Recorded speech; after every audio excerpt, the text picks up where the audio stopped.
Bonsoir, vous regardez le 20h30 de la télévision nationale, les titres. Ils étaient ce lundi au palais Sékou Touréa, les cadres de Guékédou et Kissidougou, avec en tête le patriarche de la ville de Tiendena Dembadouno, rencontre avec le président de la République. Que se sont-ils dit? Les détails dès le début de ce journal. On va parler de la lèpre, une maladie inféodée à l'homme depuis l'Antiquité. Elle est en forte régression dans le pays, avec un taux de prévalence à moins d'un cas pour 10 000 habitants. Quels sont les nouveaux défis pour éradiquer la pathologie? Nous entendrons des spécialistes sur la question. Et puis nous irons au jardin du 2 octobre où on encourage les jeunes à lire. Sur place, un espace est aménagé et ouvert au public. Une initiative de la maison d'édition Harmattan Guinée que la première dame de la République accompagne. Bonsoir, merci de nous choisir pour vous informer. Ce qui concentre l'attention ce soir, rencontre du chef de l'État avec un groupe de cadres de Guékédou et Kissidougou, deux villes du sud du pays dont les responsables renouvellent au président de la République leur soutien pour ses actions et son attention particulière au renforcement du tissu social dans ces deux localités. Compte rendu signé Abdelkarim Kamara. Les ressortissants de Guékédou et de Kissidougou sont venus présenter les vœux de nouvel an au chef de l'État, professeur Alpha Condé, et le remercier pour son soutien au patriarche défunt de Guékédou, El Hadj Issa Poupé Dembadouno, pendant sa maladie. Le futur patriarche de Guékédou, Mathias Dembadouno, a expliqué dans son intervention au président de la République l'effort fourni par les sages de Guékédou pour renforcer le tissu social, le développement de la localité et le soutien au projet de société de professeur Alpha Condé. Le président de la République, professeur Alpha Condé, après avoir présenté les meilleurs vœux de nouvel an à la délégation Kissi, a exprimé sa satisfaction au travail abattu par les sages de Guékédou avant de les prodiguer de sages conseils. Nous avons perdu un grand militant qui est avec nous depuis le début de la lutte et malheureusement que nous avons perdu avec les jeunes. J'aurais voulu que ce soit dans d'autres occasions. Je me félicite aussi que vous avez entendu parce qu'il y avait un peu de problème concernant donc, la désignation. Et je suis content que vous soyez entendu parce qu'il faut éviter que nous nous divisions sur ces questions-là. J'en appelle au cadre, il ne faut pas que nous sommes dans le même bateau. Très souvent, les problèmes sont créés par les cadres de rivalité entre les cadres sur le terrain. Et ça ne nous fait pas avancer parce que les gens doivent travailler dans un même sens, non pas chercher à avoir à s'imposer les uns des autres. Je pense qu'il y a un peu de problème à Guékédou. Il faut qu'on se dise la vérité entre les responsables qui vont là-bas. Il faut que tout le monde conjugue de la même voie, non pas qu'ils se mettent des bâtons dans les roues, ce qui est le cas objectivement afin qu'on se parle. Vous avez trois responsables aujourd'hui, vous avez le ministre de l'élevage, vous avez Marc, vous avez je crois aussi le directeur du budget. Bon, vous marchez sur les pieds, au lieu de conjuguer le même, vous marchez sur les pieds. Or, cela n'est pas une bonne chose pour nous. Donc j'espère qu'avec les charges conseils, vous allez les mettre ensemble. Et il n'y a pas un, deux agendas, trois agendas, il y a l'agenda du président, tout le monde doit travailler dans ce sens-là. Donc il n'y a pas de raison que les gens se marchent sur les pieds, sur le terrain. Nous avons enfin lancé le projet d'irrigation Kissidougou-Guékédou, puisqu'on a mis en place maintenant la direction. On attend maintenant juste la réponse du bailleur de fonds, puisqu'on a sélectionné le coordinateur, etc. C'est un projet qui a tardé à cause de l'Ebola, parce que le FIDA qui devait venir faire l'étude n'a pas voulu venir à l'époque. Il est extrêmement important, l'aménagement, pour que le docteur Théophile ne soit pas seul à faire 4 tonnes à l'hectare. Il faut que tous les paysans de Kissidougou puissent aussi faire 4-5 tonnes à l'hectare. Et ça, ce n'est possible que par l'aménagement. Ensuite, ça va permettre aussi de faire plusieurs cultures, au moins 2 cultures par an. Et il est extrêmement important. Vous savez que notre force, c'est l'agriculture. Bien sûr, on a les mines, mais c'est l'agriculture. Mais l'agro-business, nous ne voulons pas vendre nos produits bruts, nous voulons les transformer sur place. Tout le monde sait que la région forestière est le vivrier de la Guinée, la principale région agricole. Pourquoi nous voulons donner la force à l'agriculture et en renforçant les cultures de chaque région, Par exemple, quand nous donnons la force au fonio, nous savons que Kissidougou fait du fonio, donc nous allons renforcer Kissidougou. Mais nous voulons aussi développer beaucoup partout la culture de cacao et de café, puisque c'est des régions qui sont propices à ainsi que du palmier, mais aussi la pisciculture et l'élevage de porcins, etc. Ainsi que l'élevage de poussins que nous allons lancer. Donc je compte sur vous pour que vous donnez la main et qu'on aille ensemble. Parce que quand on ne se donne pas la main, on favorise l'ennemi. Parce que très souvent aujourd'hui les opposants ne sont pas des opposants, c'est des ennemis. Parce que quand on est opposant, on cherche à ce que le pays aille de l'avant pour pouvoir hériter d'une bonne situation, non pas détruire. Les plus anciens de vous savent que nous avons été posants ici, Ban Madou, Sirajou, Jamal Dore et moi. Vous n'avez jamais entendu qu'on a brûlé un véhicule, vous n'avez jamais entendu qu'on a cassé des maisons à Conakry, etc. Pourtant, on a été posants pendant des années. Pendant que ceux qui sont opposants aujourd'hui gouvernaient. Donc l'opposition, ce n'est pas détruire les biens des autres. Au contraire, moi qui est très content de trouver l'autoroute, de trouver l'aéroport, de trouver les échangeurs, Alassane est bien content d'avoir 2 millions de tonnes de café, 2 millions de tonnes de cacao, c'est pas lui qui a fait, ça a été fait avant lui. Donc on doit chercher à accumuler, non pas à détruire. Mais je vais vous donner la garantie que nous allons continuer notre marche en avant. Et quoi qu'il arrive, comme je l'ai dit, le train de la Guinée a démarré, personne ne peut l'arrêter. Je vous demande seulement de vous donner la main et de regarder dans le même sens, d'éviter des petits conflits de positionnement qui souvent nous fatiguent inutilement et fatiguent les populations. Parce que les populations sont unies, il ne faut pas que les cadres, par leur lutte d'influence, divisent les populations. Je compte surtout sur les femmes parce que quand il y a des problèmes, c'est vous, les enfants, c'est vous, le ménage, c'est vous. Il ne faut pas accepter donc de vous laisser distraire et de diviser. Il faut que chacun aille dans le même sens.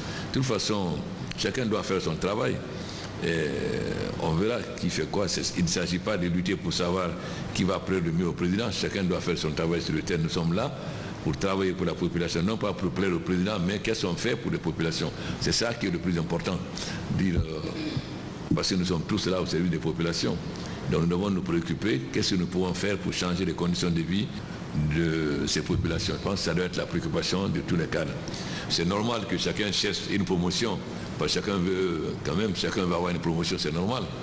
Mais la lutte pour la recherche de la promotion ne doit pas amener des conflits inutiles et des oppositions inutiles qui divisent. Donc je souhaite que mes frères, Marc, le directeur du budget et les ministres, sous votre sage, se donnent la main pour travailler ensemble et non pas qu'ils se mangent sur les pieds. Donc notre objectif c'est de lutter contre la pauvreté, l'autosuffisance alimentaire, mais il ne suffit pas que le paysan ait de quoi manger, il faut qu'il ait le moyen de construire sa maison, d'envoyer ses enfants à l'école, etc. C'est pourquoi nous avons lancé des cultures pérennes, c'est-à-dire le café, le cacao, etc. et d'autres cultures qui, en exploitant, permettent à la population d'avoir des ressources financières qui lui permettent de faire face à ses besoins. Donc je compte sur vous pour réellement vous atteler non seulement à l'agriculture, mais aussi à la pisciculture, à l'élevage de poussins, mais aussi à l'élevage de porcins. C'est ça qui va donner des revenus extrêmement importants. Je ne suis pas sûr qu'il y ait de l'argile partout en forêt. Nous allons discuter parce que nous avons aujourd'hui les machines en géobéton qui permettent de faire les maisons solides moins chères, puisque c'est 80% d'argile, 20% de ciment. Mais il faut avoir de l'argile de bonne qualité. Je ne suis pas sûr, je ne connais pas très bien, je sais qu'il y a de l'argile de bonne qualité en Haute-Guinée, en Basse-Guinée. Je ne connais pas exactement la situation au Fouta et en forêt, mais nous sommes prêts à mettre les machines de géobéton là où il y a l'argile de bonne qualité, parce qu'il ne faut pas faire des briques qui vont éclater après, donc il faut que l'argile soit de bonne qualité.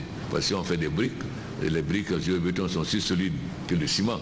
Il faut que l'argile soit de bonne qualité. Donc c'est vous qui nous direz exactement avec l'analyse de sol dans quelle région de la forêt il y a l'argile de bonne qualité.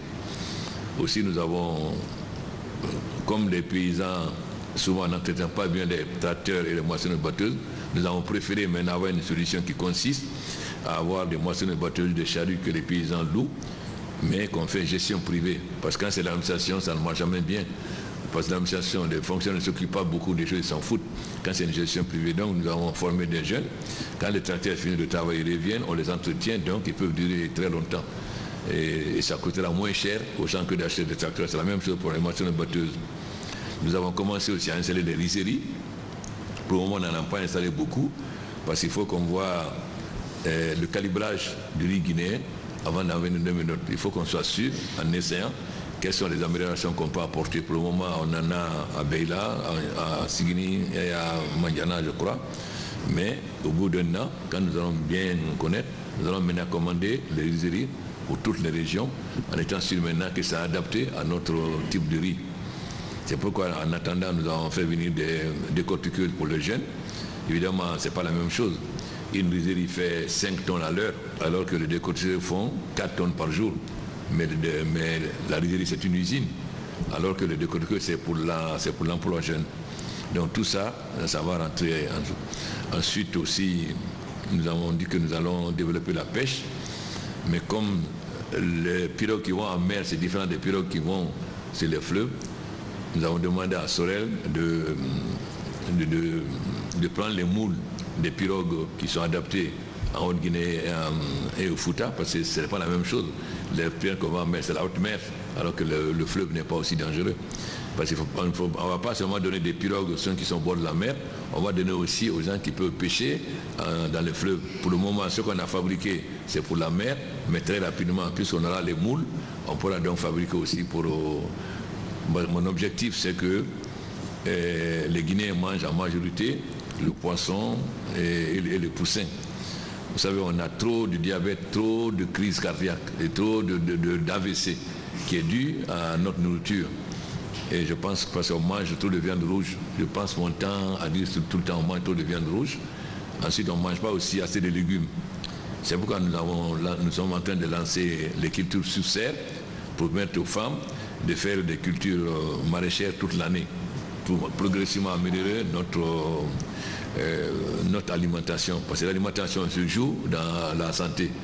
Je suis fatigué de vaquer tout le temps sur le Maroc, d'être tout le temps à la morgue parce qu'on se lève le matin, il y a AVC ici, il y a AVC ici tous les jours.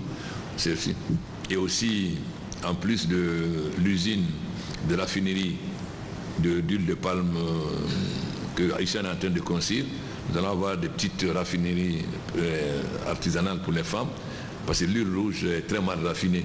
Ça aussi, ça contribue aussi à développer les maladies. Évidemment, on ne va pas demander à toutes les femmes d'envoyer leur palmis à Conakry. Donc on va les aider aussi d'avoir des raffineries modernes, enfin, qui permet de mieux raffiner l'huile, mais qui est pour une petite quantité, petite et moyenne entreprise, quoi. Voilà donc ce que je peux vous dire. Et dire que nous sommes déterminés à développer toute la Guinée. Et aussi la forêt aussi est une zone minière. On a eu la mine des Ogota qui travaille bien, qui a été fermée malheureusement, parce que toujours les gens qui ont attaqué. Donc notre objectif aujourd'hui, c'est de relancer cette mine. Kissidougou aussi, nous avons beaucoup de pierres précieuses. Pour le moment, on connaît les indices, on est en train de travailler pour la géophysique, pour connaître la quantité, ensuite faire le sondage pour connaître la valeur, afin qu'on puisse aussi exploiter. Parce qu'en Guinée, il n'y a pas que la bauxite, le minerai fer. Nous avons toutes les pierres précieuses. Nous avons le cobalt, nous avons le cuivre. Et en grande partie se trouve aussi dans la région forestière principalement, entre Kissidougou, Banankoro et Guéguédougou. C'est pourquoi c'est un avantage parce que lorsque nous aurons le train qui va ramener le minerai de fer de Kérouané à Forcaria, il pourra aussi transporter tous ces minéraux sur le même chemin. C'est pourquoi il est important pour nous de développer ces minéraux-là aussi. Mais il faut d'abord faire la géophysique au 5 millième pour connaître là où il y a la quantité exploitable, parce qu'on a du cuivre en plusieurs endroits, mais où il y a la quantité suffisamment exploitable, ça il faut qu'on arrive à la géophysique. Nous sommes en train de travailler là-dessus. Et dernièrement, la géophysique vient de montrer aussi qu'il y a de l'or à Kissidougou. Enfin, on est en train de faire l'analyse pour savoir effectivement. Bon, je pense qu'il y en a presque partout en Guinée, mais c'est une question d'avoir la connaissance réelle, ça veut dire de faire la géophysique pour connaître quelles sont les quantités exploitables. Donc la Guinée a beaucoup de richesses, particulièrement la forêt, il n'y a pas que l'agriculture. En travaillant, nous pouvons mettre tout ça en valeur pour changer les conditions de vie des populations. Comme j'ai dit, moi je travaille avec ceux qui viennent, ceux qui sont prêts à travailler avec nous. Si c'est les Chinois, je travaille avec les Chinois. Si c'est les Russes, je travaille avec les Russes, etc. Et je ne crains pas qu'on me dise que je travaille avec tel ou tel, parce qu'on ne peut pas rester nous sous-sol. On doit les transformer. Et tout le monde est le bienvenu. Mais je ne veux pas attendre que les autres viennent. Je travaille avec ceux qui sont venus les premiers. Si les autres viennent aussi, tout le monde a la place. Donc, très souvent, on me critique en Occident en disant que je travaille trop avec les Chinois, etc. Mais quand je suis venu, on ne faisait pas 20 millions de tonnes de bauxite. Et moi, je vais développer la bauxite. Si c'est les Chinois, je travaille avec eux. Si c'est les Français, je travaille avec eux. Mais je ne vais pas attendre qu'ils viennent et que je laisse sous terre. Donc, je travaille avec ceux qui viennent. Je n'ai de préférence pour personne. Mon problème, c'est de développer la Guinée. Même si les gens qui viennent de planète Mars, je vais les donner parce qu'il faut développer le pays. Voilà donc ce que je peux vous expliquer en insistant beaucoup sur l'unité. Il n'y a pas deux agendas, il n'y a pas trois agendas, c'est l'agenda du président. Tout le monde doit aller donc dans ce sens. Parce que si on est dans le bateau, tout le monde doit ramer de la même façon. Mais si vous n'avez pas la même façon, le bateau ne pourra pas avancer. Ça, je m'adresse particulièrement aux cadres parce que ça ne concerne pas les femmes, ça ne concerne pas les sages. C'est surtout au niveau des cadres que ces problèmes se posent. Donc il ne faut pas que vous acceptiez de vous aligner derrière des cadres. Chacun doit travailler pour faire avancer sa préfecture dans l'intérêt des paysans, des femmes et des jeunes, c'est-à-dire des populations les plus vulnérables. Et donc je vous souhaite très bon retour. Je suis surtout content que vous soyez mis d'accord sur le choix. Parce qu'à un moment donné, il y avait un peu de division, ce qui va m'amener de demander au préfet d'attendre la mise en place, que tout le monde soit d'accord. Et je suis heureux maintenant que vous soyez tombés d'accord, parce que nous avons besoin aussi des forces traditionnelles, c'est quand même notre base. Même si à l'État, il y a quand même les forces traditionnelles qui ne doivent pas s'ingérer dans le fonctionnement de l'État, c'est des choses différentes, mais ils ont leur rôle à jouer dans l'unité et dans la concorde au niveau des populations. Quand il y a eu l'Ebola, on vous dit là à la frontière, si vous êtes peu le Malinké, on s'en fout, on demande votre passeport. Un Ivoirien, un Malinké Ivoirien, il va partout. Un Malinké Malien, il va partout, mais le Guinéen n'allait nulle part. Donc vous devez savoir que nous sommes d'abord Guinéens avant d'être peu le Malinké, Kizilugé, etc., Kissi, etc. Parce que quand ça ne va pas, c'est la carte d'identité qu'on demande. Et la carte d'identité, il n'y a pas une carte d'identité kissienne, une carte d'identité peu ou Malinké, il y a la carte d'identité guinéenne. Je pense qu'il est extrêmement important donc que nous dépassions ces contradictions inutiles qui nous retardent inutilement. Et que nous sachions aussi qui est avec nous, qui n'est pas avec nous. C'est ce que je peux vous donner comme conseil. En vous remerciant d'être venu massivement accompagner votre doyen. Je suis désolé que ça soit fait à l'occasion du décès de Louis Mara, décès qui m'a beaucoup surpris, parce que je parlais avec lui tous les jours au téléphone, j'ai été très surpris qu'on me dise qu'il a eu une crise cardiaque. Moi, je ne parle pas toujours de la vie de dire c'est Dieu, parce que si nous faisons des efforts, on attend, quand les gens sont malades, on ne prend pas à temps, on attend que ça va prendre, on dit c'est la volonté de Dieu, c'est pas vrai. Hein? Si on prend à temps, on peut guérir, mais très souvent, on laisse la maladie se développer. Après, maintenant, on dit c'est Dieu. Non, quand quelqu'un a une maladie, si on le soigne, il peut guérir. Hein? On va tous mourir un jour, mais il ne faut pas précipiter la mort par irresponsabilité. Ce que j'ai dit au Fouta, que je ne suis pas imam, quand on envoie les gens se soigner et qu'on le suit, mais quand on ne suit pas, qu'on attend, par exemple, quand quelqu'un a un cancer, quand on le prend au début, bon, on le guérit. Mais aussi, vous attendez qu'il y ait des métastases, évidemment, c'est trop tard. Donc nous avons une responsabilité très souvent dans la mort des gens, parce que nous négligeons. Quand vous avez mal à la tête, vous dites palu. Non, vous dites, grippe. Bon, alors que ça peut être fièvre typhoïde. Mais si vous dites grippe, vous prenez le truc, vous mourrez. Alors que si vous allez à l'hôpital, on va dire c'est fièvre typhoïde, on vous donne des antibiotiques. Donc il faut cesser cette automédication. Ça dit si c'est une maladie, il ne faut pas dire c'est telle maladie. Il faut aller voir le docteur, c'est lui qui connaît. Mais si vous dites c'est grippe alors que ce n'est pas autre chose, ou bien vous dites c'est palu alors que c'est autre chose, ça aussi, après quand vous venez, c'est trop tard. Quand vous venez à l'hôpital, c'est trop tard. Parce que si vous avez la fièvre typhoïde, on vous donne des antibiotiques. Mais si vous ne prenez pas des antibiotiques, bon, vous allez mourir. Ça aussi, nous avons une responsabilité.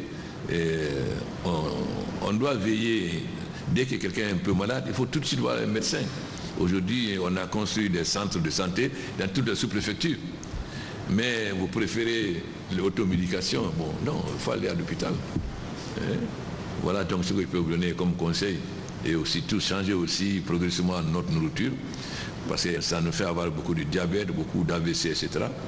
Et plus nous changeons notre alimentation, mieux nous serons aguerris face aux maladies. Donc je vous souhaite très bon retour à Guékédou. Et je vais voir en fonction de mon programme si je peux venir à la fête ou pas. Merci.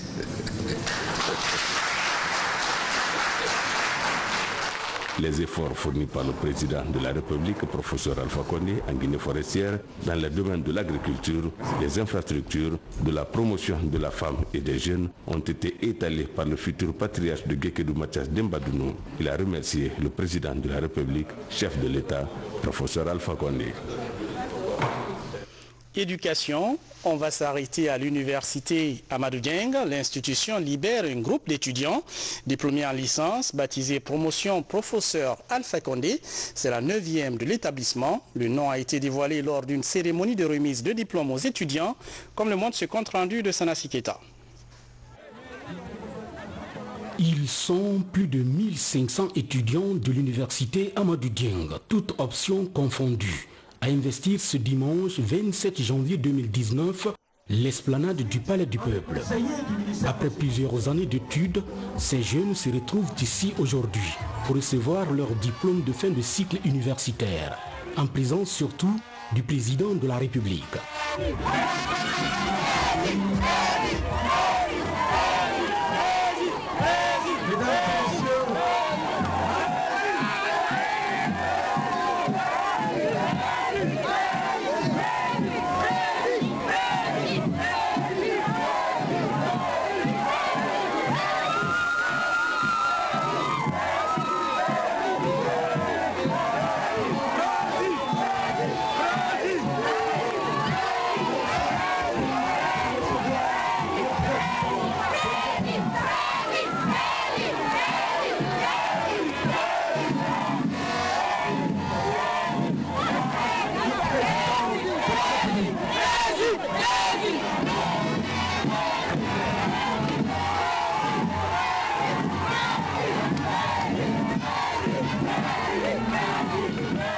Ces étudiants qui vont être désormais sur le marché en quête de leur premier emploi sont ravis de voir surtout le président de la République, professeur Alpha Condé, rehausser de sa présence cette cérémonie.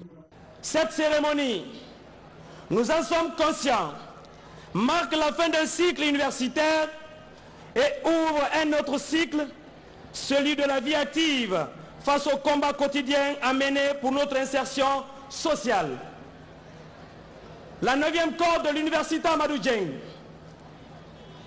et la 6e cohorte de l'Institut de formation professionnelle vous souhaitent la bienvenue et saisissent cette opportunité pour remercier du fond du cœur la Fondation Amadou Dieng. La fondatrice de l'université Amadou Dieng s'est fortement réjouie de voir le chef de l'État présider cette cérémonie de remise des diplômes à plus de 1500 étudiants sortants de toutes les options. Avec la présence du chef de l'État, le professeur Alpha Condé, qui a bien voulu nous honorer de sa présence au sein de cette cérémonie. Je remercie Dieu, je remercie le peuple de Guinée d'avoir choisi un homme averti, qui a pitié d'orphelins, qui respecte et qui honore la femme de Guinée. L'honneur est ainsi revenu au président de la République, professeur Alpha Condé, de s'adresser à ses étudiants en ces termes. C'est un grand honneur pour moi d'être là, car nous devons honorer cette dame. Je dis souvent que l'Afrique a raté les 3 premières révolutions industrielles, mais qu'il faut que nous soyons à l'heure pour la 4e révolution industrielle, qui est basée sur une nouvelle technologie. Qui dit nouvelle technologie, dit savoir, dit université. Cette dame qui a beaucoup d'universités fait très peu de bruit. C'est à peine si on sait qu'elle existe. Pendant ce temps, d'autres qui n'ont qu'une seule université nous fatiguent de tapage. Nous devons vraiment lui rendre hommage. C'est pourquoi j'ai tenu à venir. Madame Dieng, j'ai tenu vraiment à venir pour vous rendre hommage, car c'est rare de trouver une femme comme vous qui se consacre à faire passer le savoir au niveau de notre jeunesse. Et je sais que cela vous prend beaucoup de temps, mais vous le faites avec beaucoup de passion et beaucoup de détermination. Je ne manquerai pas non plus de remercier et de féliciter vos fils, que je les ai vus à l'œuvre sur le terrain, que ce soit à Labé ou à Conakry. Il est extrêmement important que la jeunesse guinéenne maîtrise le savoir. Car dans le monde que nous vivons aujourd'hui, une jeunesse qui ne maîtrise pas ce savoir est une jeunesse perdue face à la concurrence que nous devons vivre dans le monde. Donc je suis très heureux d'assister à cette cérémonie de remise des diplômes à des lauréats. Mais c'est très bien d'avoir des diplômes, mais la formation ne s'arrête pas là. Très souvent, lorsqu'on a des diplômes, on pense que la formation est finie. Non, la formation doit être continue tout au long de la vie. Car si vous vous contentez seulement de ce que vous avez appris à l'école et que vous ne suivez pas les différentes formations, les différents progrès dans votre domaine, vous serez rapidement dépassé. C'est pourquoi il est extrêmement important que le ministre de l'Enseignement supérieur et d'autres mettent à la disposition de nos jeunes la capacité de toujours s'améliorer pour toujours renforcer leurs connaissances. Je souhaite donc bonne chance à tous ces étudiants. Surtout, je leur souhaite leur insertion dans la vie sociale, c'est-à-dire de trouver rapidement du travail afin de rendre ce que leurs parents leur ont donné. Parce que vos parents vous ont supporté depuis l'enfance jusqu'à maintenant. Il est temps que vous aussi, vous travaillez pour leur rendre ce qu'ils vous ont donné. Donc j'espère que vous trouverez tous du travail et je continuerai à encourager Mme Dieng, car je pense qu'il n'y a pas beaucoup de femmes comme elle en Guinée. Et je l'encourage encore, je serai toujours à vos côtés. Merci. Un nom restera désormais gravé dans les annales de l'histoire de cette 9e promotion de l'université Amadou Dieng. C'est bien sûr le président de la République, professeur Alpha Condé. Comme vous pouvez le souhaiter, votre cadeau au président de la République est une affiche de sa photo de 15 mètres sur 15 sur le côté droit du bâtiment. En son honneur, la promotion est baptisée promotion président professeur Alpha Condé. Après lui avoir donné le nom de cette 9e promotion, les responsables de l'université Amadou Dieng ont fait honneur au professeur Alpha Condé de procéder à la remise de quelques diplômes aux heureux récipiendaires. Des récipiendaires nombreux ici sur cette esplanade du Palais du Peuple qui continuent sans cesse de manifester leur joie de voir le président de la République, professeur Alpha Condé, rehausser de sa présence cette cérémonie. Un président déterminé à soutenir sans cesse la formation des jeunes. Car comme le dirait l'autre, le peuple qui a les meilleures écoles est le premier. S'il ne l'est pas aujourd'hui, il le sera demain.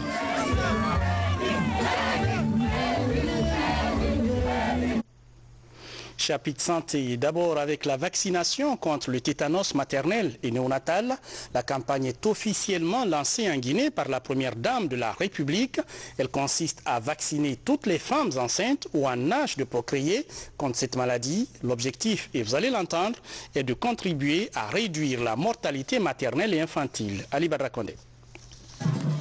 Cette vaste campagne de vaccination contre le tétanos maternel et néonatal va durer 6 jours. Plus de 3 millions de femmes âgées de 15 à 49 ans sont concernées par cette opération. Elle va toucher les 38 districts sanitaires du pays. L'action vise l'éradication des tétanos maternel et néonatal d'ici à 2020. Au cours des 5 dernières années, tous les 38 districts sanitaires du pays ont notifié au moins un cas de tétanos néonatal. D'où la nécessité de poursuivre les efforts à tous les niveaux afin de contribuer à l'élimination du tétanos maternel et néonatal jusqu'à atteindre au moins un cas pour 1000 naissances vivantes d'ici fin 2020. Nous recommandons donc à tous les pays le renforcement de la vaccination systématique des femmes enceintes avec le vaccin contre le tétanos, la mise en œuvre des activités de vaccination supplémentaires, notamment dans les zones à risque, ciblant les femmes en âge de procréer avec 3 doses de vaccin bien espacées. Les accouchements assistés et les pratiques d'entretien des cordons ombilicaux propres par du personnel qualifié, la surveillance et l'analyse du risque de tétanos, y compris les enquêtes et la riposte en temps réel, le financement de l'élimination du tétanos maternel et néonatal à travers un budget planifié dans les plans annuels et les plans pluriannuels de la santé et de la vaccination. La première dame de la République, Adjedjene Kondé, en sa qualité de championne de la vaccination en Guinée, invite les acteurs à tous les niveaux à apporter leur expertise pour la réussite de cette opération. Elle a aussi réitéré son engagement à travers sa fondation Prosmi de participer à l'amélioration des conditions de santé des femmes et des enfants. Depuis le Forum national consultatif sur la vaccination organisé en octobre 2017, je me suis engagée à être le porte-flambeau des défenseurs des droits des enfants à la vaccination et à accompagner les différents efforts du ministère de la Santé à travers la coordination nationale du programme élargi de vaccination pour rehausser les indicateurs de la vaccination prénatale et néonatale des nourrissons et de leurs mères. Ça a été dit, ce qui m'a valu d'ailleurs le titre honorifique de champion de la vaccination. Vous comprendrez donc, au-delà d'être un honneur, c'est aussi et avant tout un devoir pour moi de prendre part à cette importante cérémonie de lancement des journées nationales de vaccination contre le tétanos maternel et néonatal à l'origine d'un important décès, d'un nombre important de décès maternels et néonatal. Selon les spécialistes de santé, en 2016, plus de 2,6 millions d'enfants sont morts dès le premier mois de la vie à travers le monde. En Guinée, 136 cas ont été enregistrés en 2018. Et puis je vous le disais en titre, on va parler de la lèpre. Gros plan sur la maladie dans le pays. Elle recule selon les spécialistes et ce depuis 2005, grâce notamment à la construction de centres de dépistage et de traitement de la maladie dans toutes les régions du pays. On va se rendre dans l'un des plus vieux centres de prise en charge de la lèpre en Guinée. Il se trouve à Kindia et sur place, tout un mécanisme est mis en place pour faire face à cette pathologie infectieuse en régression dans le pays. C'est un reportage témoignage signé à Toubari. En 1975, une histoire douloureuse bouleverse la vie de Fodé Momo. À la fleur de l'âge, la lèpre croise son chemin. Une maladie infectieuse par voie aérienne méconnue par lui et même son entourage à l'époque. Conséquence, il est rejeté par sa communauté à cause de l'apparition des plaies sur ses membres supérieurs et inférieurs.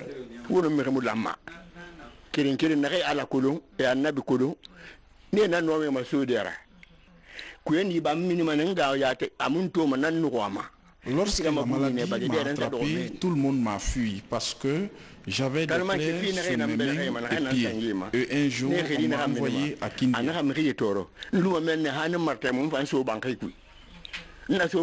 Pour son traitement médical, c'est au centre de la lèpre de Kindia qu'il l'a fait. Un centre historique de prise en charge des lépreux. Ici, les patients suspects de la pathologie arrivent avec des signes cliniques comme les douleurs articulaires, éruptions cutanées et surtout des plaies ouvertes. Chez les suspects, la consultation est spécifique pour chercher les parties atteintes par le virus. Puisque les bacilles attaquent les nerfs, donc dès que les bacilles attaquent les nerfs, ils vont détruire les nerfs. Et en ce moment, les mains seront sensibles et les pieds. C'est en ce moment on prend les bics et on demande aux malades de nous suivre partout où on va toucher. Ils nous montrent là où on a touché. Il y a des malades dont les mains sont insensibles. Partout où on touche, et s'il a des yeux fermés, il ne pourra pas nous montrer. À l'issue de la consultation, des analyses sanguines sont demandées pour confirmer le diagnostic. Pour ceux qui sont positifs avec des complications comme des plaies affectant les os, c'est l'intervention chirurgicale qui s'impose. Ce qui entre la complication, c'est la modification par exemple des nerfs qui transmettent et l'infection s'installe. C'est ce qui va donner la complication. Une plaie qui est là, qui est infectée, on fait tout avec les pansements pour guérir. La plaie ne guérit pas, on est obligé d'amputer et d'enlever. Parce que c'est des plaies chroniques qui ne font pas mal. Les malades ne sentent pas, parce que le système nerveux n'est plus en ceux là-bas. L'autre volet du traitement des patients lépreux est l'éducation hygiénique. Le lavage systématique des parties infectées par la maladie et l'application du beurre de karité favorisent leur guérison rapide. À la sortie du centre de traitement, ils sont dotés de paires de chaussures de protection. Des stratégies nationales mises en œuvre dans toutes les préfectures et qui permettent aujourd'hui à la Guinée d'avoir un taux de prévalence de moins d'1 cas pour 100 000 habitants. La seconde phase est la phase du maintien des acquis. Et cette phase, c'est la phase de dépistage qui nous a amené aux alentours de 200 à 200 nouveaux cas par année. Et la troisième étape, c'est l'incidence des complications liées à la lèpre et leur prise en charge dans notre pays, qui constitue maintenant un objectif essentiel, non seulement pour notre pays, pour notre programme, mais sur le plan aussi mondial. Parce que nous sommes à 16% parmi les nouveaux cas, c'est-à-dire 16 malades sur chaque 100 nouveaux cas que nous avons viennent nous voir avec des complications. Dans ce centre de prise en charge de la lèpre de Kindia et dans tous les autres du pays, le traitement de la maladie est gratuit grâce à l'appui de plusieurs partenaires. Le programme national de lutte contre la lèpre élargit son assistance aux personnes guéries de la maladie par des activités génératrices de revenus. Cette phase de réinsertion socio-professionnelle a touché plus de 150 lépreux dans le pays. On termine avec ce centre de lecture publique. Il est installé au jardin du 2 octobre pour encourager la lecture chez les jeunes, une initiative de la maison d'édition L'Harmattan Guinée, soutenue par la première dame de la République, Ali Badra Condé. Le lendemain, je cherche un moyen... La lecture est un moyen de divertissement et d'enrichissement des connaissances. C'est pourquoi la maison d'édition Harmattan Guinée incite les jeunes à la lecture, d'où la création de plusieurs points de lecture à travers la capitale. Le jardin du 2 octobre, lieu de prédilection des enfants, a aussi son temple de savoir.